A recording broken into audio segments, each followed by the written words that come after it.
Okay, so class 28, this is the last one of the semester, and homework 11, which is your final assignment, is due tomorrow by noon. We're going to go over another one of those problems at the beginning of class today, just to give you a couple of hints and talk about the principles there. And as soon as you submit it, I'll ask the grader to begin scoring your assignment, and I suspect that your graded work will be finished well in advance of the exam. And speaking of the exam, that's scheduled for Thursday, the 10th of December. We have a 2-hour window between 10:15 and 12:15, and as I've mentioned before, the format of the final exam will be the same as the approach we took for the first 2 midterm exams, meaning that you will go to Blackboard to get at a PDF file of the exam, and then you can print it out, or you can solve it on just a plain piece of paper if you don't have access to a printer. It's best if you don't solve it on lined paper. That visually makes it tough to read after it's been scanned. It's best not to solve it on graph paper. But of course, engineering computation paper, that's great, because when you scan that, the faint markings that are on the back of the page don't come through. In any case, you'll have 2 hours to take the exam, and my intention is to write it. It is going to be a little bit longer than either of the midterm exams. You know, remember the midterm exam, my thinking there was some students would finish it as quickly as 25 minutes, whereas the majority, I thought, would complete the exam in 45 minutes. This test will be a little bit longer than that, but still there's going to be quite a bit more time within that window than you'll need. And so I'm factoring in that you have to print it out and scan it and upload it. I am factoring all that in. But you'll just have 2 hours, and I won't accept late submissions. And so what that means is that if you live in a rural area and your internet is out 14 hours a day and you can't rely on it, then my request is you go somewhere that has good internet so that you can upload the exam when it's due. There's a question here. Does max power refer to the summation of all the power definitions from turbine, pump, term, etc. as discussed in homework problem 4? Let's look at the homework at the end of today's class meeting, because I do think we'll have some extra time. All right, any questions related to the exam procedure or the exam format, how we're going to handle things? And by the way, if not, you know, if something pops up in the meantime, you can send me an email or call me on Teams. Okay. Now, we've just done the course learning outcomes survey, but you still have access to the course evaluations, and that's something through Marshall, not this survey that I just made. So it's a separate survey, course evaluation, and I think only about half the class has completed that so far. And so I would be grateful to have your feedback on how you feel like the course went this semester. You know, if you let me know the things that you like and think I ought to continue next semester, and if you have ideas for how the course could be further improved in the future, I'd be glad to have all of that. So please also do the course of eval. So we're going to focus on talking about pumps today, and we're going to focus more on the energy and hydraulic grade line and how to sketch those out. I sent an email before class that has a PDF file, and if you can print that, then drawing right on top of the on the images that are on that page will make it a little bit easier for today's example. Okay, but first let's look at this problem related to the homework assignment. This is number 5 on the homework, and what it is a pump that is lifting water from the reservoir on the left to the reservoir on the right. And the water is also passing through a conduit where there are energy losses due to pipe friction. Now, I'm telling you that you can neglect local losses. And so in Tuesday's class, we talked about how there's also losses at inlets and outlets, and then sometimes around pipe bends. And so those local losses in this problem can be neglected. It's just the friction losses and the elevation difference that's accounting for the need to add energy with a pump. Because without a pump, what actually would happen is the water would flow from the right towards the left. And we're trying to do the opposite thing. So the way that you're going to solve this problem is by applying the energy equation and solving for HP.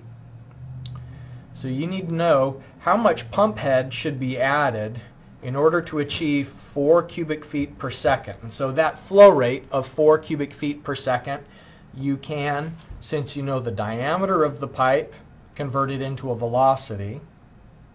So convert Q into V. And then once you know V, you can find out how much head loss there is. And so here the H sub F, the head loss term, in the energy equation, HL has 2 components. It's got the local losses and it's got the friction losses. And so in this case, the local losses are neglected, so it's just the friction losses that account for the head loss on the right-hand side of the equation. And so it's given in the sketch the pipe length, and it's given in the sketch the diameter. Now be careful about units, because in this Darcy-Weisbach equation, the diameter should be in the same units as length.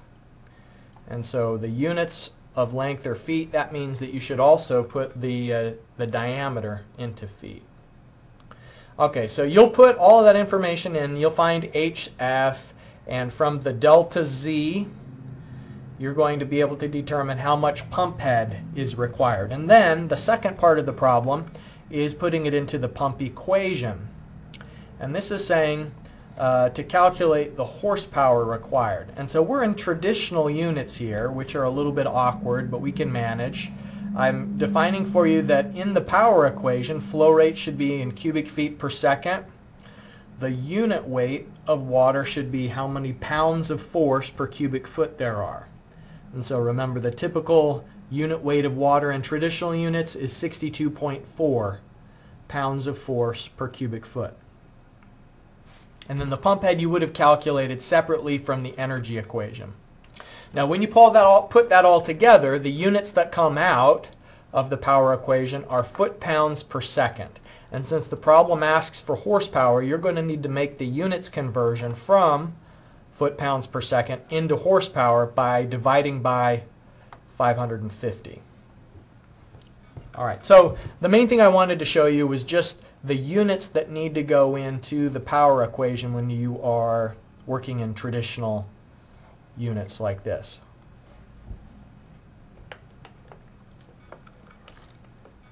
Okay, now let's refresh our memory of how to use number 1, the energy equation. Number 2, we will apply some of the local losses that we've talked about before. Number 3, we're also going to be accounting for frictional losses. And so we have a tank where water is being pumped from a reservoir, and we know the water surface elevation, and by inspection we can see that this is open to the atmosphere. And so what that means is that when we apply the energy equation, one good place that we can start as our location 1 is at the interface of the water and the air. And the reason why that's suitable for our purposes is that the pressure is 0, meaning, you know, it's gauge pressure, and so we would say that the pressure head term at location 1 is 0, and the water tank, even if the water level is falling very slightly, that's going to be negligible. And so we can also cancel out the velocity head term at location 1. And I've given you this warning before, but just because the velocity at one location is 0, and even if the velocity at the outlet is 0, that doesn't necessarily mean that the velocity through the pipe is 0. And so here in the Darcy-Weisbach equation, where we're calculating the energy loss due to pipe friction, this V means the velocity in the pipe, not the velocity at one particular location. And so in this case, we will have V1 equal to 0, but there is some positive velocity through the pipe. Okay, now it's a 3-part problem, and in the first part, it's asking what head is required to get 580 liters per second through this 200-meter length of pipe. And so the 200-meter length that that we're talking about is from the beginning all the way to the end. And so the 2,000 meter is from the inlet all the way to the outlet. And the diameter is the same everywhere, 500 millimeters. And so you'll notice that diameter is one of the terms that goes into the Darcy-Weisbach equation. Plus, you're going to need the diameter in order to calculate the velocity of flow. Okay, so part A is applying the energy equation. And I won't introduce parts B or C quite yet because I want us to not rush through this example. I'll just pause for a moment and give you a chance to do some calculations. Of course, I'll bring it up in a moment. But keep in mind, there are some K values that are shown here. And so we have an inlet K value, a bend, another bend. But at the discharge, we aren't going to have the outlet loss that we would have seen if it was water flowing into a tank. In other words, the water still has its kinetic energy as it's coming out. This is a jet, and so the water's just jetting out into the air, so it loses its pressure at location 2, but it still does have velocity head at location 2. All right, let me pause for a second and let you begin these calculations. Remember, the setup here is energy equation, and then the losses are both frictional and local.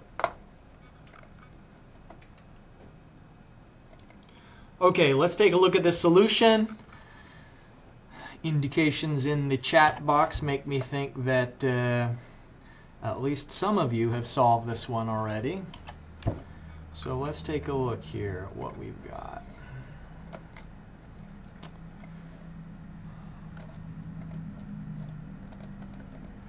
All right, so you can see my little sketch of the system here where we've got the water at 77.3 being pumped at location 2 to 92.7. Now, one thing I'll mention is it ends up not mattering if the water goes high and the water goes low in between. The pipe length matters because that pipe length is going to have an effect on the friction losses. But in terms of the energy required to pump the water from one place to another, it doesn't necessarily matter if the pipe was below or above or horizontal. It's just the overall length and then these local losses in between that matter. So you can see that the first step was just to identify some of these given data values in the units that we're going to need them. So for instance, the problem statement originally defined the flow rate in liters per second. And we have to be cautious about that because it's not liters per second that we need in order to get the velocity. It's cubic meters per second. And so you need to be in the habit of writing your units along with the value itself. And so Q isn't 0.580.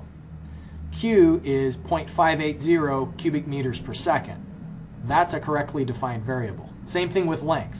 The length isn't 2, the length is 2,000 meters, because when we put these values into the Darcy-Weisbach equation, particularly because this is an empirical equation, the units need to be in the format that the equation is set up for. And the friction factor in this equation means that all of the units need to be length, have to be in units of meters. Velocity needs to be meters per second. G should be meters per second squared. Diameter should be meters.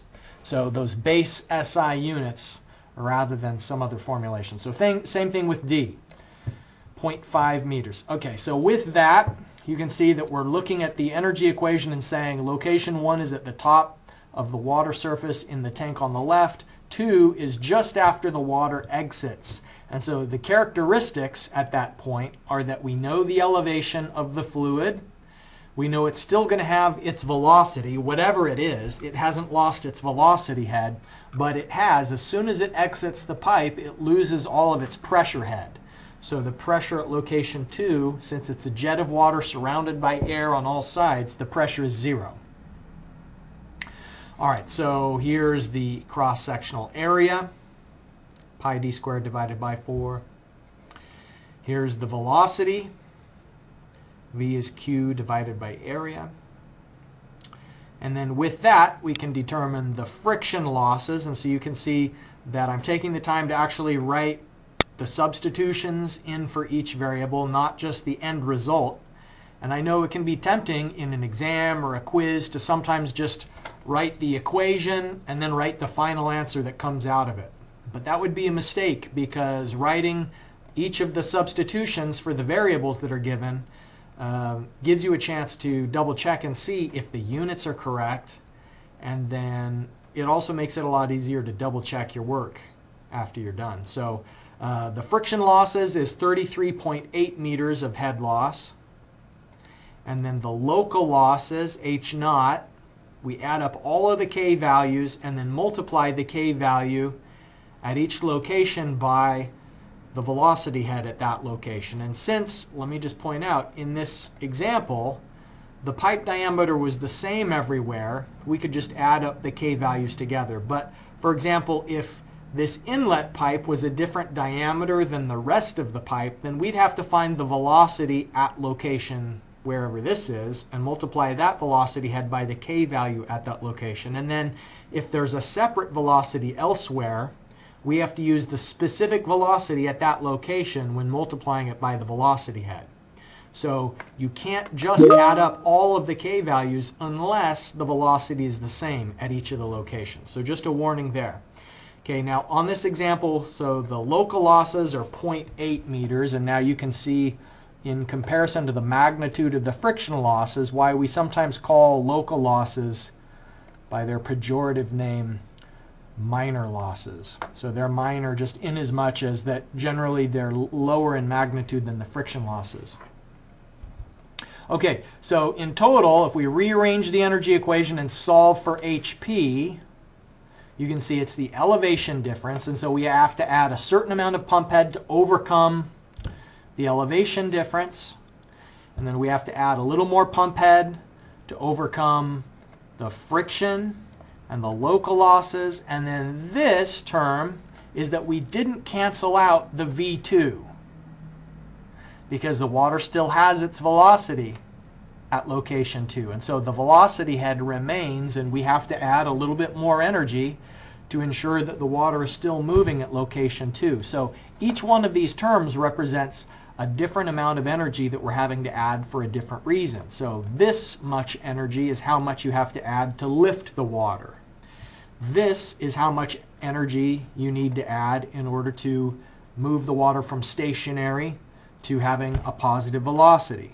This is how much is going to overcome the turbulence and losses having to do with fittings and bends and the local losses. And then finally, this is the amount of energy having to overcome the resistance of the shear forces that are applied by the stationary pipe as the water flows through it. Just as a bit of story, I used to live in a really old house when I was in college, and our landlord, we had radiators, you know, radiant heat where it circulates warm water through the house. And the landlord put in a pump that only, I looked at the information plate on the pump, and I think it said that it was able to add a maximum of something like 11 feet of head. But the building I was in, that was down in the basement, and it was a 2-story building above the basement. And so he had selected a pump that wasn't even enough energy to overcome the elevation difference. Now Reagan asks, are we just disregarding the alpha in the energy equation because it's negligible? Ah, great question. Let me go to that. So this is one of those cases where, yeah, I'm saying alpha technically, because it's turbulent flow, should be 1.05, but the overall number here of 50.44, if I did add in the 1.05, that really wouldn't have changed that much with pump head. But if you write the alpha of 1.05 like on an exam or a homework, then I'll give you a big thumbs up for being precise about it and not being dismissive of the kinetic energy correction factor like I've been here. It's essentially negligible, and it's a pretty common practice to ignore it, but technically there it is in the energy equation, alpha 2. So good question. Thank you, Reagan. All right, so that's part A. Any other questions about the first part of this example? All right, now you may have noticed that there was a building partway through this pipeline, and we are going to get to that on part C of the example, but first let's remind ourselves how we deal with efficiencies. In Tuesday's class we had efficiency with a turbine, And in that case, you multiplied the efficiency factor to find that you actually are able to generate a little bit less power if it's not 100% efficient, because the efficiency factor reduced the amount of power that can be generated. Here, it's electricity that's going into this pump. And so in the pump equation, let me paste the pump equation. It's not on the screen here. Well, here's the pump equation.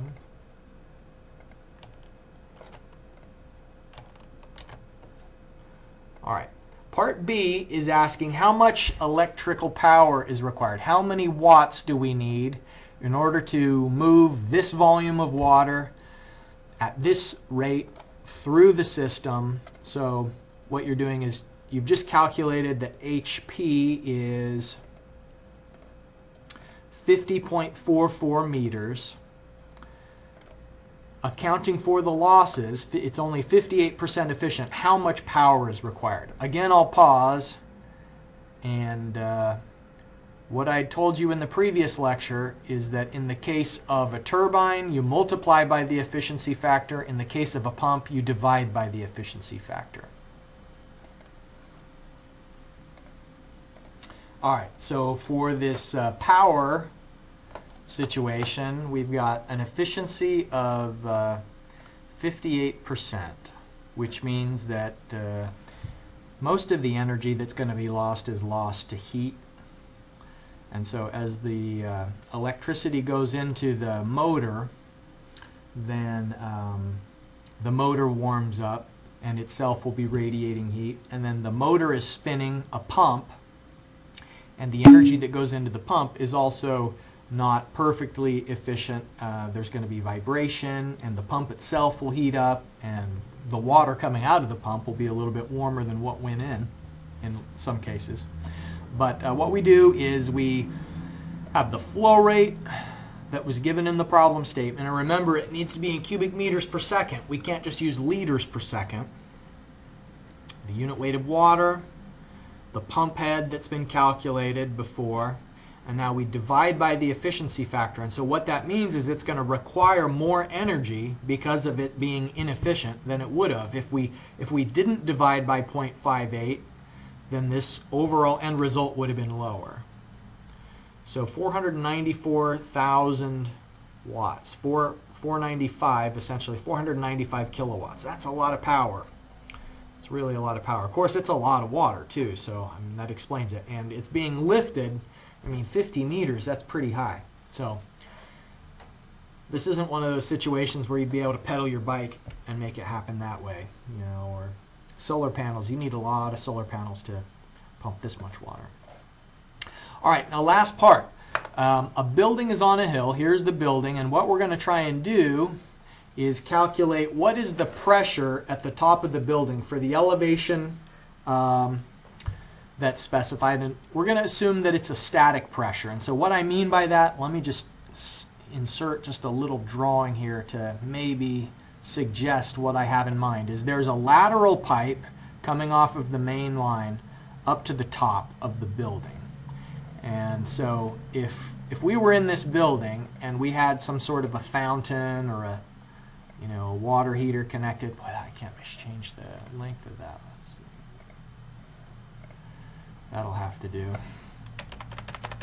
Okay, so we want to find out as the this lateral pipe, there isn't actually water flowing through it. Oh, geez. It's just that the velocity in that pipe is 0. So what you're going to do is energy equation, where here is 1 and location 2 is the top of the building. So there's going to be a new elevation. This time the velocity head at 2 cancels out rather than being there. And then we still have all of our local losses, but the pipe length is lower because now it's only 1,100 meters downstream of the tank. So originally the entire length is 2 kilometers, so 2,000 meters, but we're going to have a different L value that goes into the friction losses. So what's the pressure at the top of the building? We're solving for P2. That's the unknown. So in the energy equation, you can calculate how many meters of head loss there are. You can calculate that due to friction and also due to local losses. You already know how much pump head is being added, so H sub P is defined from earlier in the problem. There's no turbine, so the only unknown is going to be P2. So that's what we're solving for in part C.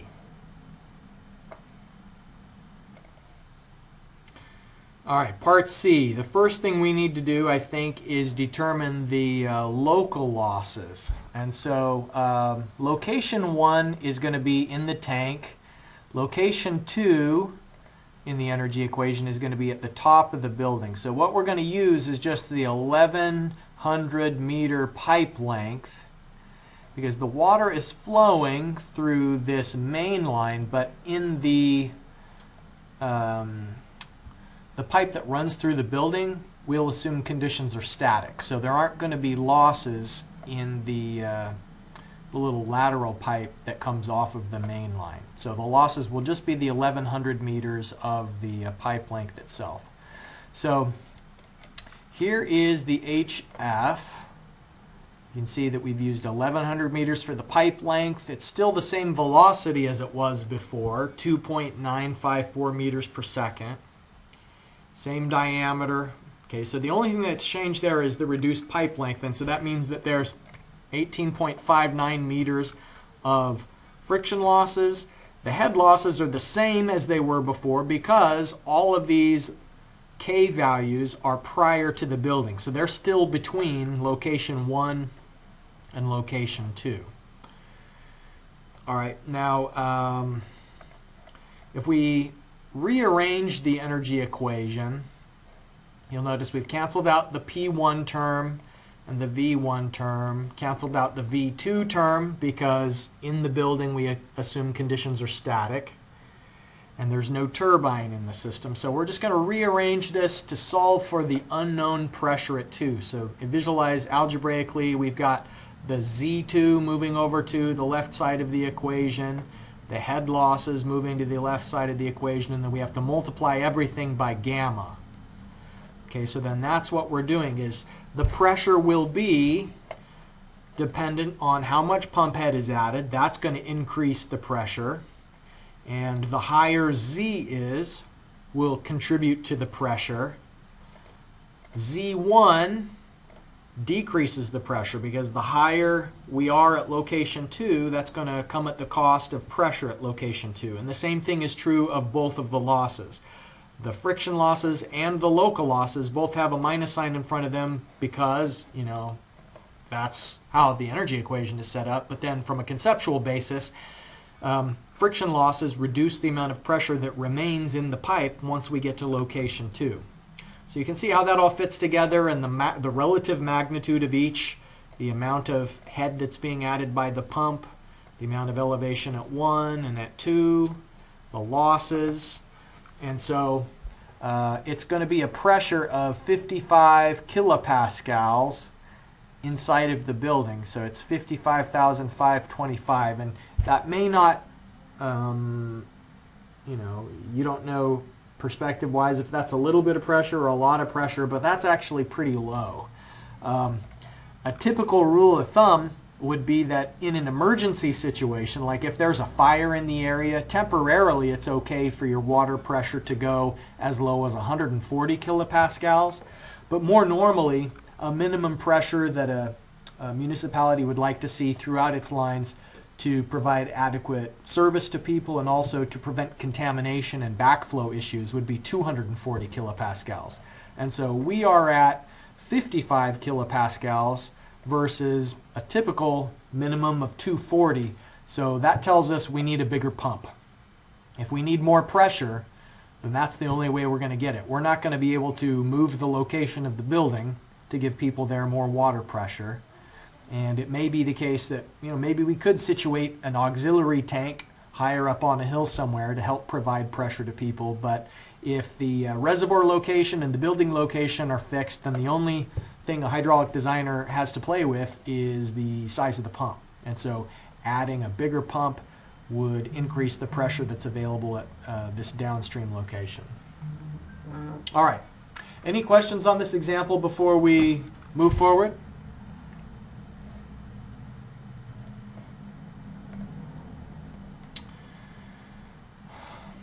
Okay, now the Darcy-Weisbach equation that we've been using the last couple of examples is an empirical method for estimating friction, and the coefficient that we've used has just been given until now. You know, for example, in this example we just did, the coefficient was 0.019. Well, usually you'll have to calculate that friction factor coefficient, and it's not just given to you directly. And the reason why you have to calculate it is that the magnitude of that friction factor varies depending on the pipe material and also depending on the flow conditions. And so the F value changes depending on how fast the velocity going through the pipe is. So here's the roughness of the pipe material side of things. Different pipe materials have a different, what's called equivalent sand roughness. And so that's defined here as epsilon. Some books refer to it as a case of S.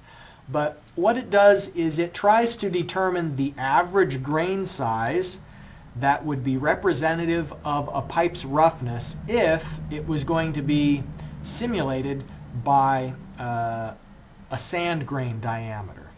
So in other words, if you had a perfectly smooth pipe and you wanted to simulate what a rough concrete pipe is like, then you'd need to glue 3 millimeter diameter sand grains onto that perfectly smooth pipe to simulate the roughness of concrete.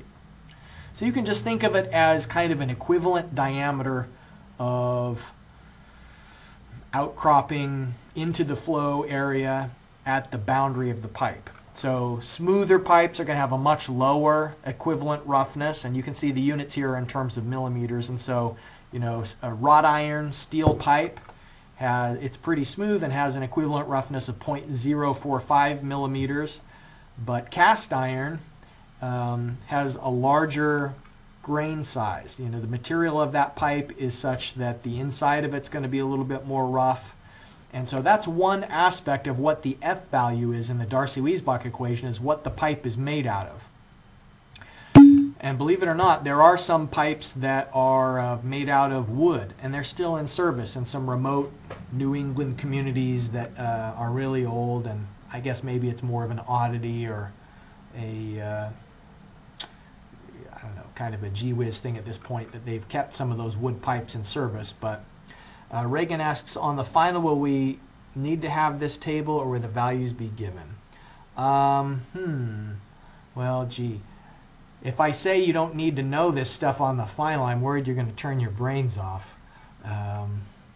But I guess the homework. The homework is a good guide. If you don't use this stuff on the homework, then chances are I'm not going to give you a quantitative question on the exam about it. This is called a Moody diagram, and this is how you determine the F value. So Darcy-Weisbach equation, this H sub F formula, is the way that we estimate energy losses due to pipe friction. And so what I've been mentioning is that in the previous examples I was just giving you the F value. But the reality is, in the real world, you have to calculate the F value, and part of it has to do with what's known as the relative roughness. And so look at the vertical axis on the right side of this diagram where it says relative roughness. And so if you know a pipe diameter is, for instance, 100 millimeters, and you have a smooth concrete pipe, then the roughness to diameter, if it was 0.3 millimeters of roughness, I'm just getting out my calculator here, so 0.3 millimeters of roughness and a 100 millimeter pipe, then that is 0.003. And so we'd go up to this diagram and we'd find out where is 0.003. So it's between 0.002 and 0.004. So the first part of what we would do with this graph is we would find our location on the relative roughness scale. And so it's the equivalent sand roughness divided by the diameter of the pipe. And so just to do that another time, let's say that we have a 500 millimeter diameter galvanized iron. Okay, so galvanized iron is 0.15, and so that's in the numerator of this ratio. So 0.15, and then we divide it by the diameter, 500. So that makes the relative roughness 0.003. So now here is 0.0, I'm sorry, 000, so 3 zeros. 0.0002, 0.0004, so we'd be between it. So that's the first part. The next aspect of how you use the Moody diagram to find the F value is you go sideways until you find the intercept with the Reynolds number. And so you remember the formula for Reynolds number. It's the velocity times the diameter divided by the kinematic viscosity. And so you would go up at a certain Reynolds number and you'd intersect this curve, and then once you found the intersection point between the Reynolds number at a certain flow rate and the relative roughness, then you'd go to the left and you'd read out the friction factor. So those of you lucky few who are going to continue on to Civil Engineering 331 next semester, we'll spend the first couple of class meetings doing Moody diagram calculations and determining the real world F value. But to answer Reagan's question a little bit more concretely, I'm not going to give you a question where you have to determine the F value on the final. I just wanted to give you a glimpse of the real world and what we have to do to calculate the friction factor. And the friction factor is going to change depending on the flow rate. And so if you have a slow moving flow, you'd have a lower Reynolds number, and your intercept would be different than if you have a fast moving flow. And so friction factor, F, depends on the velocity. That's the take-home message I wanted to illustrate for you with this diagram.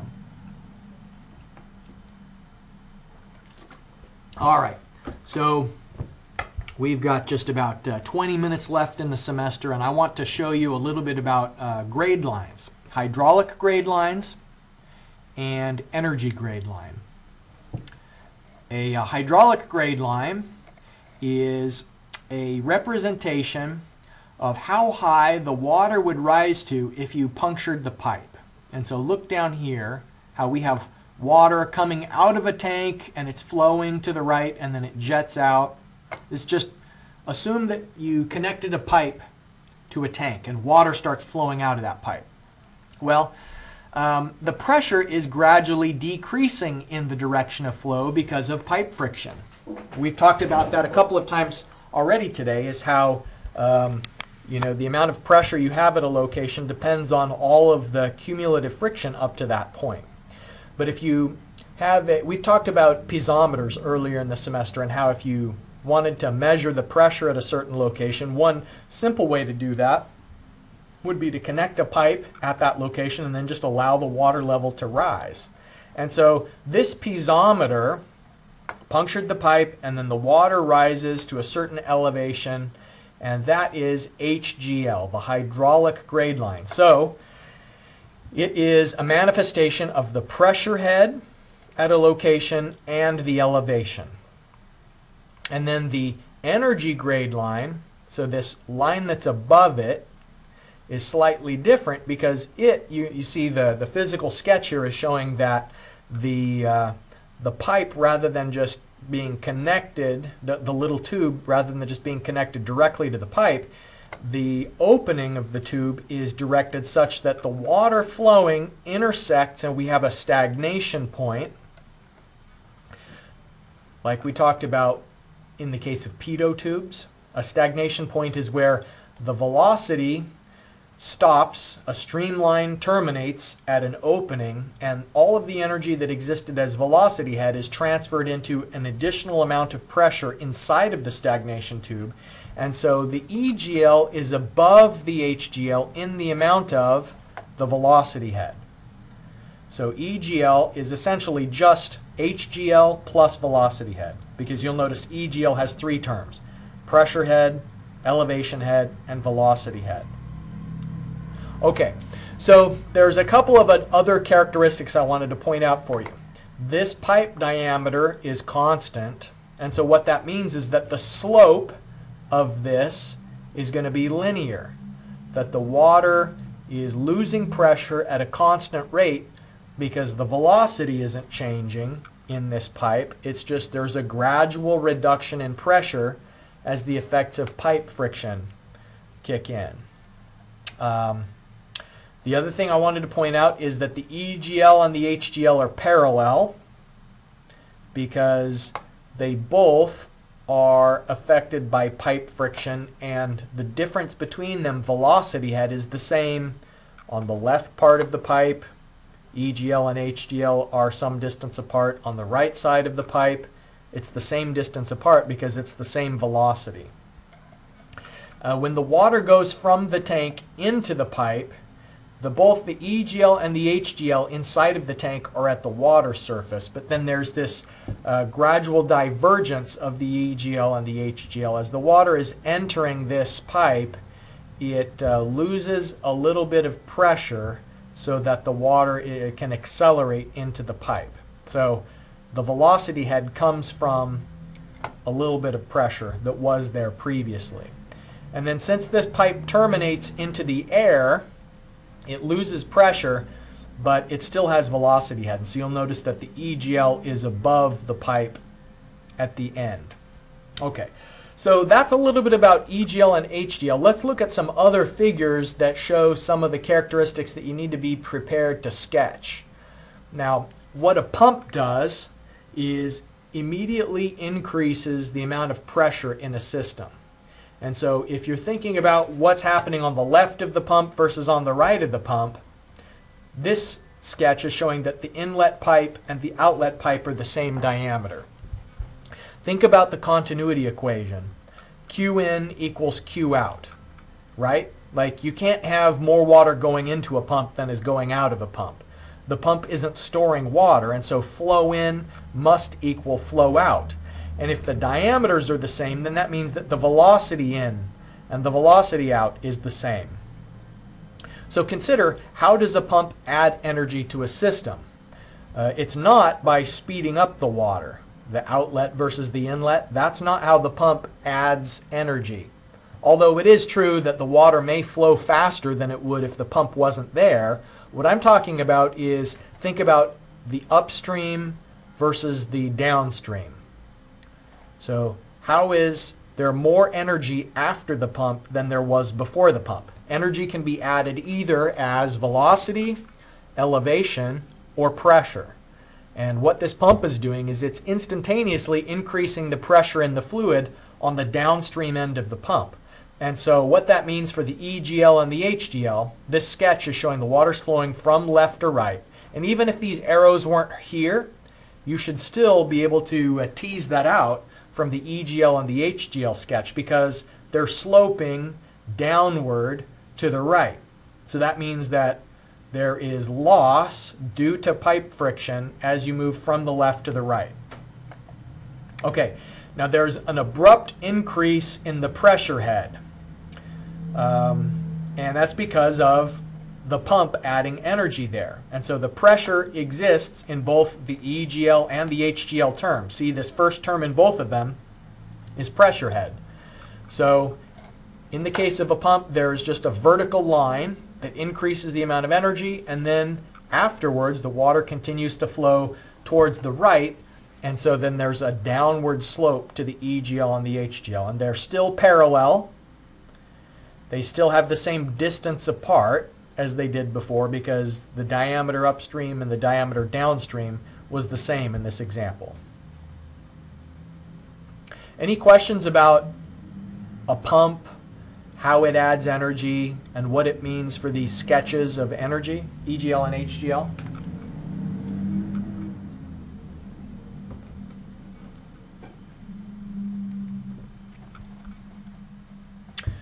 Okay, a turbine does the opposite. Rather than an instantaneous addition of energy, a turbine instantaneously reduces the amount of energy in the system. So here the water is flowing from an elevated reservoir to a lower reservoir. And so the water enters the pipe, the water's flowing down through the pipe, and the slope of this line doesn't have anything to do with the slope of the pipe. The slope of the EGL and the HGL line is only due to the amount of energy loss due to pipe friction. And so if this was a small diameter pipe and you had a rapid loss in pressure because there was a lot of pipe friction, then the slope would be steeper. If it's a big diameter pipe and you don't have much energy loss due to pipe friction, then the EGL and the HGL will not be as steep. Okay, now the diameter is constant, and so EGL and HGL remain parallel to each other. But then there's this sudden drop, and that is related to the head that's given up by the system to the turbine. And one interesting thing is that in this illustration they're saying a gradual transition. So this, you can see the outlet pipe is gradually getting wider, and because of that the EGL and the HGL are getting closer together, because as the velocity decreases, then the magnitude of the velocity head gets smaller. And so EGL and HGL aren't parallel if the pipe diameter is getting larger. Okay, so that's turbines. Here's what happens with a nozzle.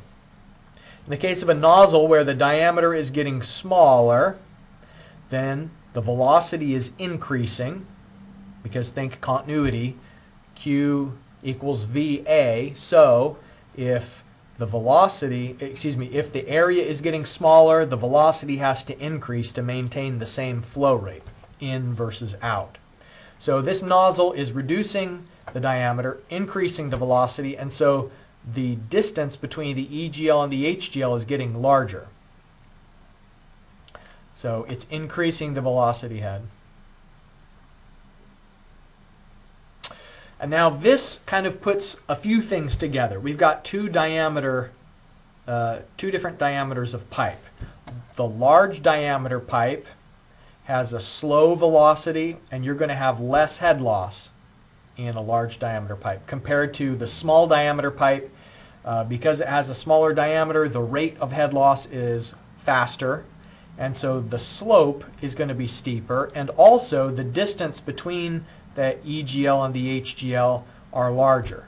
So you'll notice the EGL and HGL are parallel as long as the pipe diameter isn't changing, but then there's this, there's this expansion, and so then there's a divergence. Temporarily the EGL and the HGL are not parallel until the pipe once again reaches its equilibrium of the diameter isn't changing anymore, and when the diameter is no longer changing, then the slopes are parallel again. But the deflection velocity head, the distance between the two, is bigger when the pipe diameter is small because the velocity is fast. Small diameter pipe, fast velocity, big deflection between EGL, HGL.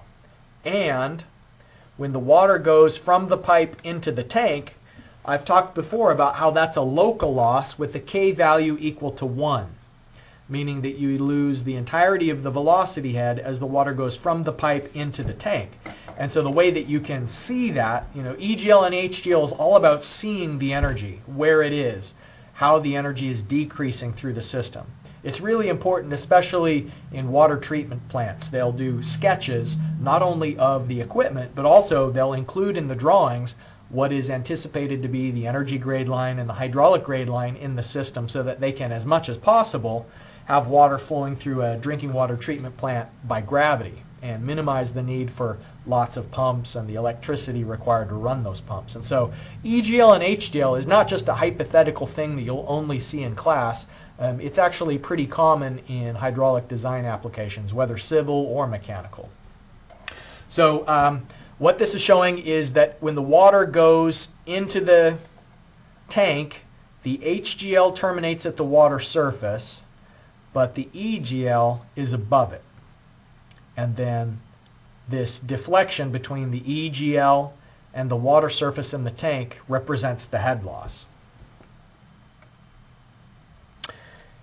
And as I've indicated before, the elevation of the pipe itself doesn't necessarily affect the slope or the rate of the EGL and HGL decreasing. And so the pipe can go above the EGL and HGL. What that simply means is if the pipe is above the HGL, then that is a location of negative pressure head. And so if we punctured the pipe, then air would suck in. We have to avoid getting too much negative pressure, because if the absolute pressure goes below the vapor pressure, then there would be cavitation. Okay, so some of the key things when you do a sketch of this is that you have the EGL and the HGL diverge from each other as the water goes from stationary into a moving pipe. You need to make sure that the EGL is above the HGL, and you put labels on them. And the deflection is related to the velocity head. And finally, at the outlet, the key thing you want to indicate is that the EGL continues above the water surface because the water's still moving as a jet. Remember, the key thing when you're sketching out a pump is it should be a vertical line upward. It shouldn't be at an angle. It should be a vertical line because a pump instantaneously adds that pressure. Now let's look at the handout. This is what I emailed you before class. And I'd like you to get some practice sketching this. There's really only one way to figure out how to do drawings like this, and that's to try one, get it wrong, and then see what it's supposed to look like. So water is flowing from the tank on the left to the tank on the right. So water is flowing. This represents a small diameter pipe, and then it's going to a larger diameter pipe. So what I'd like you to do is just give it your best shot. And if you don't have this printed out, you can just sketch it on a plain piece of paper. But draw and label the EGL and the HGL. I'll give you a moment to do that. I'll show you what it's supposed to look like.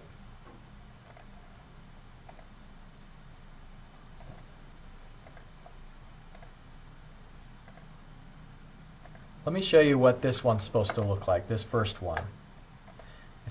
It needs to have a few specific characteristics. And so here's what your sketch should look like. I mean, and there can be some differences, but the key things that you need to have, first of all, is that the slope should be steeper for the first pipe than it is for the second pipe.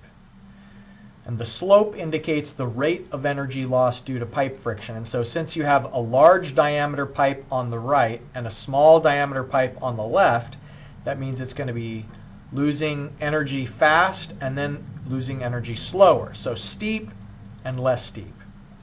Okay, the next thing is that the difference between EGL and HGL should be larger with the small diameter pipe because there's going to be more velocity head since you have a faster velocity. So the two lines should be further apart and relatively less far apart in the large diameter pipe.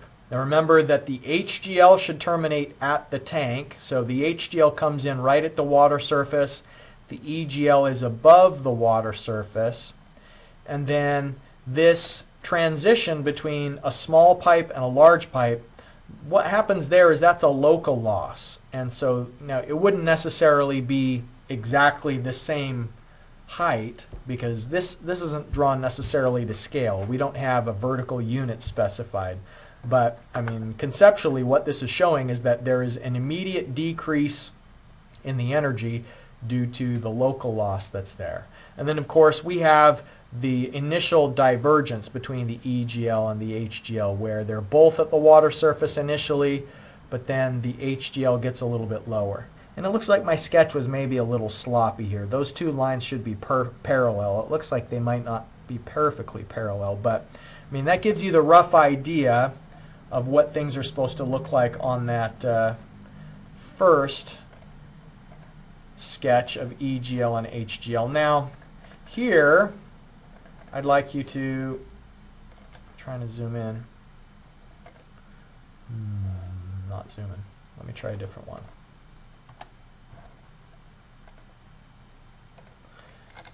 Alright, the second one I want to show you is this. Alright, so we have the water on the left, the water on the right. This time it's a pump.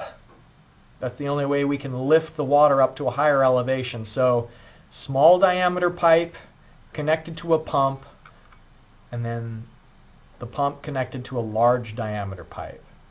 Alright, so what should the EGL and HGL look like in a situation like this?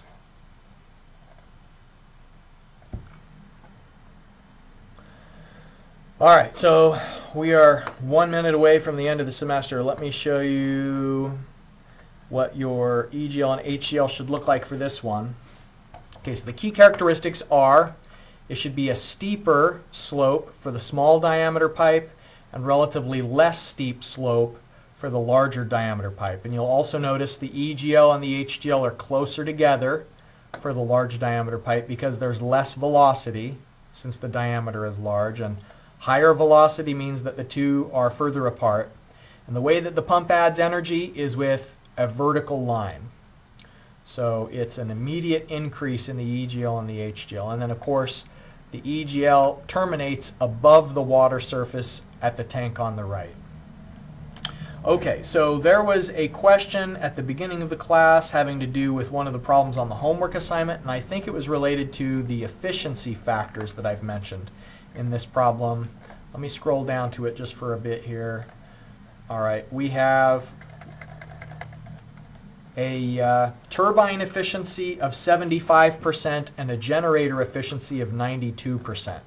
What you need to do is multiply those two efficiency factors together, and then you'll get the combined efficiency factor. And so 0.75 multiplied by 0.92, and then 0.75, 0.92, and then the resultant product of those two efficiencies is what you would use in the power equation to find out how much energy can you harness in this situation that's described. And so I'm just in words telling you what you need to put into the energy equation. You know, you'll be able to find out some HP, and then from the energy equation, getting the HP, you put that into the power equation. You find out how much energy you could generate at that cabin at the flow rate that's specified. All right, we've done it, and I kept you 1 minute over. Oh, I'm such a bad guy. All right, well, thanks everybody. I enjoyed it. Been a great semester. Man, it's been brutal though, right? Having to do this virtual lecture every Tuesday, Thursday. I wish I could have had you in class in person, but in any case, I appreciate your efforts. I'll be in touch just to give you a reminder about the final exam, but if you haven't yet done the course evaluations, I'd be glad to have your feedback. So please do go into MyMU and the Student tab, Student Resources, Course Eval. All right, take care. Bye-bye.